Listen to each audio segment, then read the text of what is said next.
Welcome back to a live reading of The Effigy of Love, as written by Tony Sherblom and read by Juha Hankala. This is Chapter 11, Gilded Hearts. The trees had already started shrugging off their verdancy, and the days had grown shorter by nearly 2 hours before Hendrik was able to visit the pond again. For a mortal soul deep in love, it had been far too long a wait. The memories of their last embrace had been obscured by some wicked fog. The minute details had been drained of their colors, and the fire in his perpetually yearning heart felt cold. All this, in addition to the waiting, had been excruciating, and it had in itself also been a part of the reason why it had taken so long for him to find the time he needed.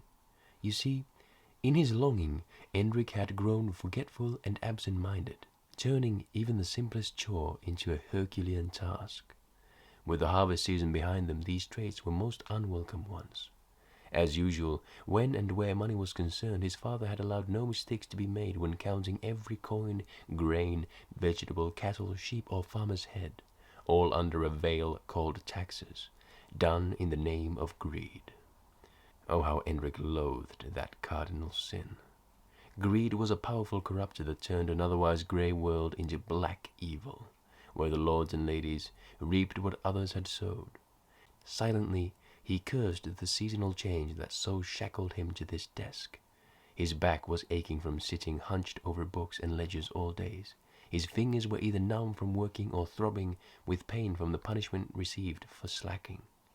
His eyes were red from forcing himself to stay focused at the numbers playing tricks on him when all they wanted was to drift toward the window. The forest. Her. It seemed everything was against him in this grey world, and nothing went according to his wishes or will. Or maybe it was the longing and uncertainty that made him weak and impatient, that kept him awake at night and dreaming during the day. Whatever the reason, Hendrik had tasted the fruit of love and was now growing weaker in its absence, and weakness was a trait most undesirable in this cruel world. Yet all things come to an end, even pain and longing. The day that the opportunity presented itself for Hendrik to finally leave his tasks and home behind, he seized that chance in a stone-tight grip, almost crushing it in his palm. With gold and green coursing through his veins and mind, he flew down the dim corridors like a black ghost, skipped over the wet rocks in the ford with blatant disregard for if Tanner was vigilant or not, and sped through the dark woods in a desperate race against time. Not a second was to be wasted, as too many weeks had already been, and though dusk had clawed its way over the sky, and the whole world lay under a cover of blackness, Hendrik did not falter. He might not have as much time as he would like, for an eternity would not suffice for a heart in love, but he had come to learn that things rarely turned out the way he wanted them to. If fate permits. The few consoling words Myrtle had repeated in passing each evening. Noticing how pale and despondent her young master looked as he longingly looked out the window. Hendrik had not told her anything about her, and it would sadly stay that way. Yet Myrtle still seemed to guess as to what was making him so blue. The wise old woman had a heart of gold, but though those 3 words had echoed in Hendrik's head for weeks, he had not been able to accept them. No, not with the haunting presence of her in the dark holes of his heart, not with the yearning for more of what he had, yet lacked. It mattered little whether Hendrik accepted it or not. Fate played its own game, and this time to Hendrik's favor, as it permitted the lovers' secret meeting. His emerald dream loomed in the distance, those twin stars that no clouds could obscure, leading the way through the darkness. As soon as Hendrik's weary feet stepped into the glade, the pond like a mirror in front of him, it was as if he had passed through a wall of warmth and love. The heavy shadow of desperation fell from his shoulders, and the vice around his heart loosened its grip by each beat of the heart. His breath no longer twisted in front of him, nor did cold prick at his toes. Somehow, though it was already autumn and the path leading to the glade lay speckled with auburn and ochre leaves, the trees, the moss, the lily pads, her eyes, everything at the glade was as verdant and flourishing as it had always been. "I'm so sorry I was gone for so long, my love." Hendrik rubbed his pooling eyes as he approached the painting. Once he reached it, he fell to his knees, as if having been pulled to the ground by the gravity of her presence. Kneeling by the majestic oak, he reached out toward the painting and gently stroked its side. The electrifying caress made a single hot tear streak his chin. "I'm sorry, my love, but I'm here now. I'm all yours to have and to hold. Let us soar between the stars and paint the universe anew. Whatever you wish, so shall be done." His heart raced and ached at the sight of his love, but even more so at the anticipation of her reply. Each silent second felt like an hour as impatience howled inside his castle of clouds. Somewhere deep within that castle echoed another voice too, much more silently and distant, reminding him to trust fate. Thus Hendrik closed his eyes and took a deep breath and silenced the howling within. As his lungs filled with the warm, magical air that surrounded the pond, a thick, sweet scent lingering on the wind entered him as well, washing him inside and out, making his cheek stain with more tears. He felt her reach out through the painting, like rays of the summer sun on his skin. He felt her lean fingers slip between his fingers, squeezing tightly, never to let go. The verdant crowns above rustled as the wind swooped down to caress his cheek, drying his tears and leaving only a shimmer of gold in their wake. A hushed song settled over the glade and made Hendrik inhale sharply. His eyes shot wide and darted from tree to tree. "My love, I feel you, I hear you. Come out. Step out of the dark, embrace me, let us dance another night away." Though the impatience still howled within him, a green waltz of compassion filled the clearing, beating steadily to the rhythm of Hendrik's heart, slowly overpowering the impatience. "Oh, how beautiful a song," he said, as he rose to his feet and watched the black vault away. "Not in my deepest fantasies could I dream of something like this.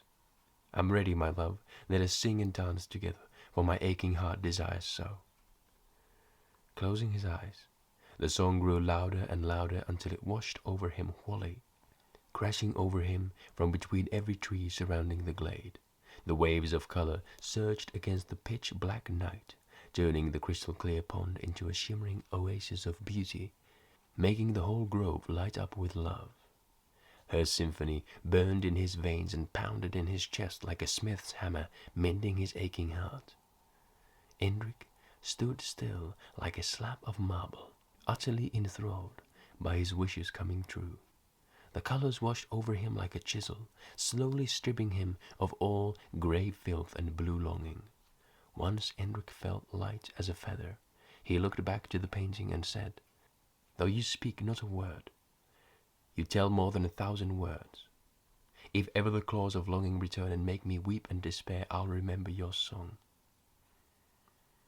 As the howling finally died out, the song transformed into one he had heard so long ago, one he had been craving so badly, one that painted a lustful smile on his face.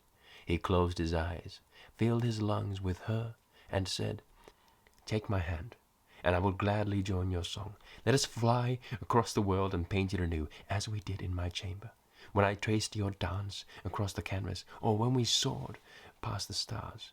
And this time, let us stay there, together, and never return to this grey hell." Hendrik paused, then added a wistful whisper, "If fate permits."